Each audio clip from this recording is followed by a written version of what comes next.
1월 15일 목요일 새벽 우리가 묵상하실 말씀은 창세기 11장 1절에서 9절입니다. 11장 1절에서 9절 우리 한 목소리로 같이 읽겠습니다.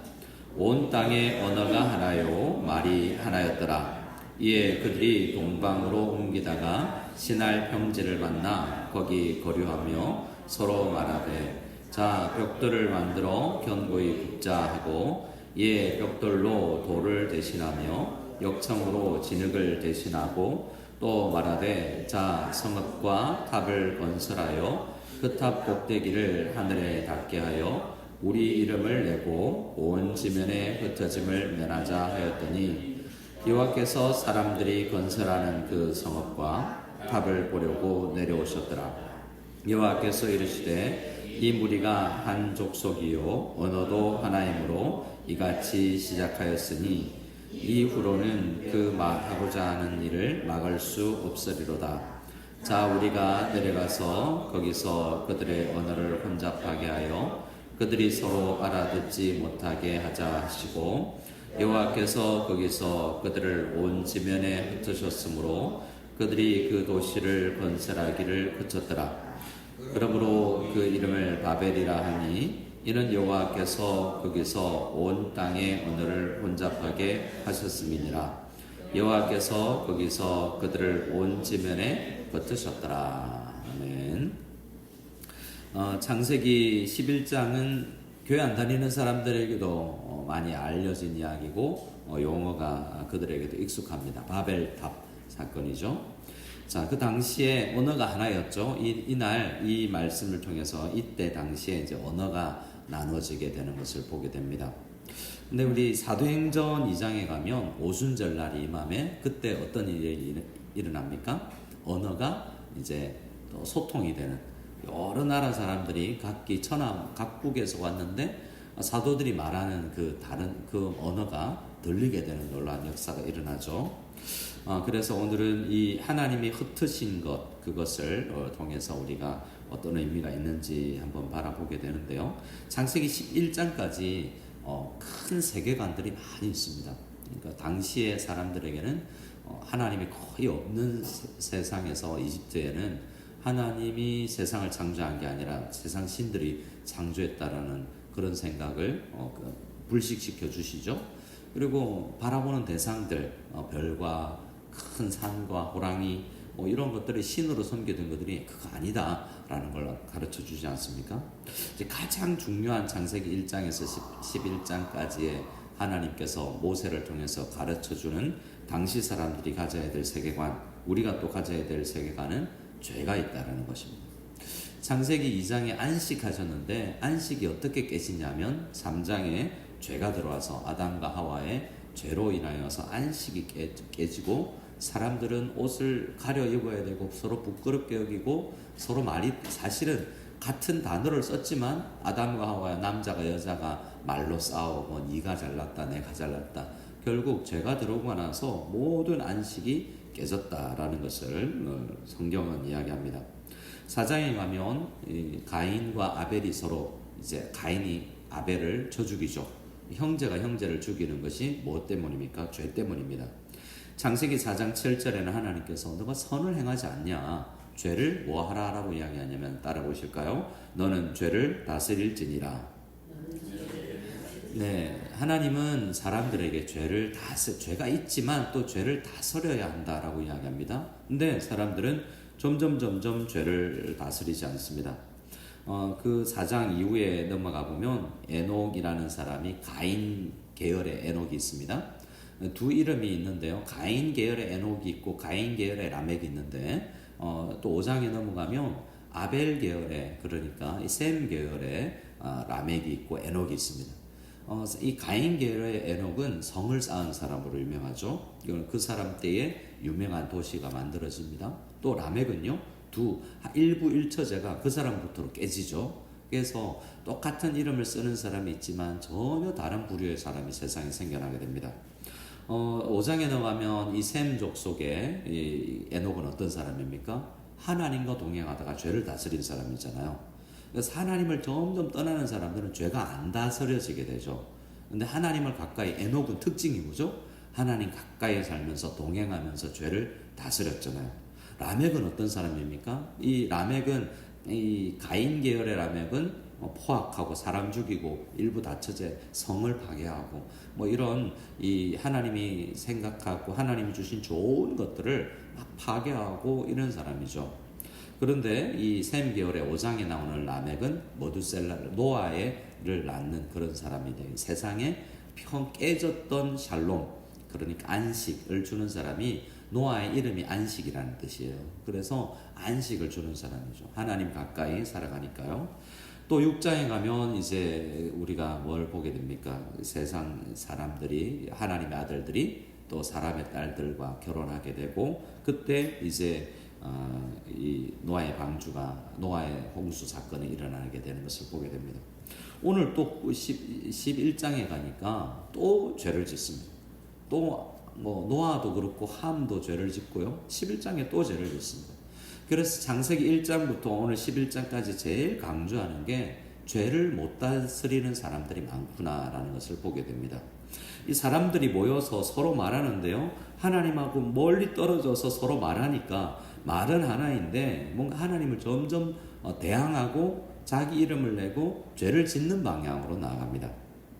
1절에 온 땅에 언어가 하나요 말이 하나였더라. 이에 그들이 동방으로 옮기다가 신할 평지를 만나 거기서 하나님은 뭐라고 그랬습니까? 창세기 1장 28절에 땅에 충만하라 정복하라 다스려라 라고 이야기해서 땅을 흩어져라 라고 명했는데 이 사람은 신할 평지 좋네? 모여라 흩어지지 말자 이렇게 했다는 거죠.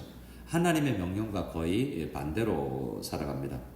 창세기 9장에 가면 또 노아에게도 뭐라고 이야기합니까? 생육하고 번성하여 땅에 충만하라 흩어져라 라고 이야기했잖아요. 근데 오늘 보면 흩어지지 말자라고 이야기하지 않습니까? 하나님은 우리에게 명령을 주셔서 땅을 하나님의 뜻대로 다스려야 되는데 하나님을 떠난 사람들은 어떻게든 도시를 만들어서 우리도 뭐 그렇기도 한데요. 어떻게든 모여서 하나님 떠난 상태로 모이니까 문제가 발생하고 싸우게 됩니다. 그들이 3절에 서로 말하되 자 벽돌을 만들어 견고히 굽자 하고 이에 벽돌로 뭘 대신합니까? 돌을 대신한다라는 말이 중요합니다. 벽돌로 돌을 대신하고 역청으로 뭘 대신하죠? 진흙을 대신합니다. 여기서 돌은 하나님이 만든 거예요. 진흙은요? 하나님이 만든 거죠. 그런데 벽돌은요? 사람이 만든 거죠.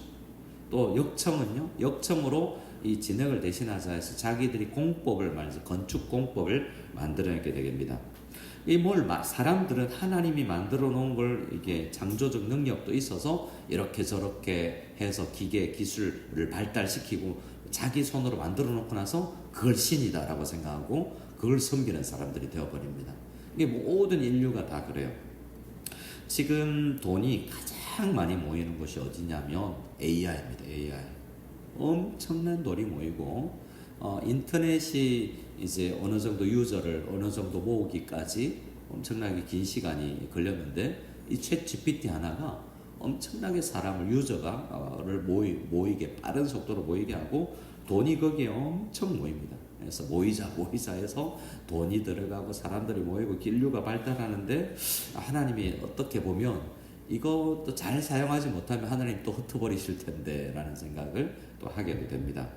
좋은 것이지만 하나님을 떠난 기술의 발달이 항상 좋은 건 아니구나. 지금은 이 AI 기술이 발달하니까 어떻게 됩니까? 딥페이크처럼 이제 사람 얼굴 동영상 만들어서 큰일도 나지 않습니까? 이번에 미국에서 어떤 이 대통령을 이제 잡아서 가는데 그 온 세상에 퍼졌던 영상이 대부분 많은 경우 가짜 영상이에요. AI로 만들어낸 영상이었죠. 그죠? 물론 그 사실은 있었지만 만들어내려면 가짜가 얼마나 많이 다이너마이트 예를 많이 들잖아요. 귀하게 좋은 발달이지만 사람 죽이는 데 사용하는 거고 AI도 윤리 도덕을 떠나서 만들어지면 로봇가 지금 휴머노이드 로봇 지금 만든다고 그러죠. 최근에 만들어진 로봇을 보면 정말 우리 어릴 때 광상과학 영화에서 만들어진 덤블링을 하고 무술을 하고 사람하고 파이팅을 하고 사람보다 힘이 더 세고 대단한 걸 만들어냅니다. 근데 윤리 도덕을 없이 계속해서 만들어만 가는데 조금 두렵기도 하고 이게 어떻게 되려나라는 생각, 마치 바벨탑을 보는 것 같은 느낌도 드는 시대가 아닌가라는 생각이 듭니다. 그들은 우리 자기들밖에 없어요. 하나님은 없습니다. 우리 하나님 앞에 예배드리자가 아니라 성을 쌓고 하나님 대신하자. 하나님 대신 우리가 만든 걸로 살아가자라고 대신하자라고 하는 것이 이 모여있는 사람들, 하나님을 떠난 사람들의 특징입니다. 근데 모여서 우리는 모여야죠. 우리는 예배로 모이죠. 우리는 예배로 모여서 뭐합니까? 우리 이름 내자라고 하지 않죠. 하나님의 이름을 높이자. 하나님의 뜻이 뭐지? 그리고 나서 흩어지자라고 이야기하죠. 우리 직장에 가고 가정에 가서 하나님의 뜻대로 살아가보자. 세상에 흩어지자. 우리는 필리핀에 올 때는 돈 벌러 왔을지 모르지만 저는 우리 성도님들이 최대한 안 흩어지고 우리 교회 다녔으면 좋겠습니다 라는 생각을 가집니다. 그런데 하나님의 뜻을 가지고 때로는 흩어질 필요도 있죠. 정말 기도하다 보면 하나님, 우리 목사님, 우리 교회 성도님들한테 이야기합니다. 우리 아프리카로 가야 되겠고 또 다른 데 싱가포르로 가야 되겠고 거기에서 하나님의 일을 좀 부르십니다 하면 또 우리는 파송하고 보내줘야 될 그런 마음도 가져야 될 것입니다. 하나님의 뜻 모이는 것도 중요하고 흩어지는 것도 중요한데 하나님 중심으로 우리가 하고 있냐, 이게 우리 11장에서 우리에게 질문하는 것입니다. 그들은 어떻게 이야기합니까? 4절에 또 말하되 자 성읍과 탑을 건설하여 그 탑 꼭대기를 하늘에 닿게 하여 우리 이름을 내고 온 지면에 뭘 면하자? 흩어짐을 면하자라고 생각했습니다. 오늘 말씀을 보면 그런데 어떻게 하나님께서 이야기하냐면 8절 말씀을 한번 읽어볼까요? 8절 말씀 읽겠습니다. 여호와께서 거기서 그들을 온 지면에 흩으심으로 그들이 그 도시를 건설하기를, 하나님은 그들을 어떻게 합니까? 흩어버리시죠. 흩어지기를 면하자라고 했는데 하나님은 흩어져 라고 이야기합니다. 또 9절입니다. 9절 말씀을 같이 읽어보겠습니다. 그러므로 그 이름을 바벨이라 하니 이는 여호와께서 거기서 온 땅의 하늘을 혼잡하게 하셨음이니라. 여호와께서 거기서 그들을 온 지면에 흩으셨더라. 가라 그랬잖아. 근데 안 가려고 하는, 모이는 게 나쁜 건 아니지 않습니까? 근데 모여서 하나님하고 전혀 상관없이 기술이 발달되고 세상 도시가 건설되고 욕망이 축적되니까 하나님께서 더 이렇게 놔뒀다가는 더 스스로 멸망하겠다 해서 좀 흩어놔야 되겠다. 그들에게 유익을 위해서 하나님께서 이렇게 흩어시는 것을 보게 됩니다. 하나님께서 6절 말씀에 여호와께서 이르시되 이 무리가 한 족속이요 언어도 하나이므로 이같이 시작하였으니 이후로는 그가 하고자 하는 일을 막을 수 없으리로다. 이 말을 오해할 수 있는데 하나님이 도저히 손쓸 수 없는 어떤 때가 오니까 우리가 빨리 싹을 자르자 이런 내용이 아니라, 하나님은 인간이 어떻게 발달해도 하나님은 그들을 벌하실 수 있죠. 근데 그들을 위해서 흩어야 되겠다라고 생각하셔서 더 죄악이 커지기 전에 하나님은 이렇게 죄를 억제시킵니다. 그래서 우리는 이 특별 계시라는 성경 외에 하나님께서 일반 계시로 우리 세상을 그래도 죄가 더 발달하지 않도록 억제시켜 주는데요. 예를 들어서 제가 대학 다닐 때 철학과 교수님 중에 그리스도인 교수님은 공자, 맹자의 노자를 주는 이유도 때로는 우리를 그런 윤리 도덕을 가르치는 사람들이 우리에게 죄를 다스리고 억제시키는 역할도 한다는 거죠. 꼭 성경만 그런 것이 아니라 하나님은 흩으시기도 하고 사람을 보내시기도 하면서 우리 인류가 완전히 서로 약육강식의 세계에서 서로 잡아먹고 죽이고 하는 세상을 만들지 않도록 우리에게 이런 은총도, 일반 은총도 베풀어 주신다라고 이야기합니다. 저는 오늘 말씀의 핵심이 또 5절이라고 생각하는데요. 5절 말씀 같이 한번 읽어보겠습니다. 여호와께서 사람들이 건설하는 그 성읍과 탑을 보려고 내려오셨더라. 자, 하나님이 내려오셨다라는 표현을 쓰죠. 멀리 하늘에 있다가 계단으로 엘리베이터로 내려오셨을까? 라고 생각해 보는데, 이 내려오셨다는 표현은 하나님께서 어디서 내려와야 알고 아니면 저 하늘에 계신 모르고 이런 분일까요? 그렇지 않습니다. 하나님 어디나 계시고 아시잖아요. 우리 편에서 이 지금 사람들이 1절에서 4절까지 모여서 그들의 최고의 인류 모든 지성이 모여서 집단 지성을 발휘하고 MIT부터 하버드까지 모든 지성이 합성해서 다 모여서 하는 최고의 지성들이 만들어내는 일들이 하나님 보시기에 가사롭더라 이러는 것이죠. 그들은 엄청나게 높아진다고 생각하는데 하나님이 한참 내려와야 봐야 될 정도의 작은 일을 해놓고서는 사람들이 엄청난 일을 했구나, 업적이다, 위대한 일이다 라고 스스로를 평가하고 있었다는 것이죠. 우리 하나님 앞에 그래서 모든 과학도 우리가 돈을 버는 우리도 정말 겸손해야 되는구나. 우리가 모여서 정말 잘 살고 도시를 건설하고 하는 것 중요하지만 하나님 없이 하는 모든 것들은 하나님 흩어버리실 수도 있고 하나님 보시기에 아주 작은 것인데 우리가 아무리 또 하나님 앞에 아주 작은 것처럼 느껴지는 것이어도 하나님께서 아주 귀하게 보는 것도 있지 않습니까?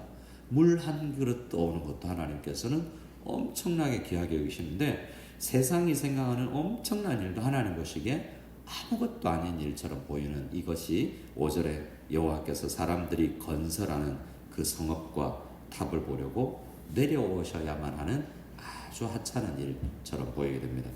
우리는 이 세상 살면서 뭘 추구하냐? 우리가 이 세상에서 성공하고 싶고 돈 많이 벌고 싶고 유명해지고 싶고 이런 마음들도 있겠지만 하나님이 떠난 그런 성공은 아무것도 아닐 수 있다라는 말씀을 오늘 말씀을 통해서 알고 있습니다. 우리의 기도 제목이 대부분 건강하고 싶습니다. 엄청 유명해지진 않아도 그래도 안정적인 우리 도시에서 안전하게 살고 싶습니다. 우리 자녀들 복 주십시오. 이런 마음으로 우리가 기도할 텐데 그러나 하나님 없는 평안, 하나님 없는 성공은 아무것도 아닐 수 있다라는 말씀을 오늘 바벨탑 사건을 통해서 우리 생각하고 우리는 모여서 하나님의 뜻을 생각하고 흩어져서 하나님의 뜻을 행하는 그런 우리 예배자들, 흩어지면 선교사들 다 될 수 있는 우리 마닐라 한인학교 성도님들이 다 될 수 있기를 소원합니다. 아멘. 우리 함께 기도하며 나가기를 원합니다. 오늘은 다음 세대를 목요일마다 다음 세대를 위해서 기도하는데 다음 세대들이 모이면 성경 공부하고 서로 하나 되고 한 마음으로 품고 흩어지면 그들이 하나님의 뜻을 세상에서 행하는 그런 우리 자녀들 되게 도와주십시오. 우리 그렇게 한번 기도하며 나갔으면 좋겠습니다.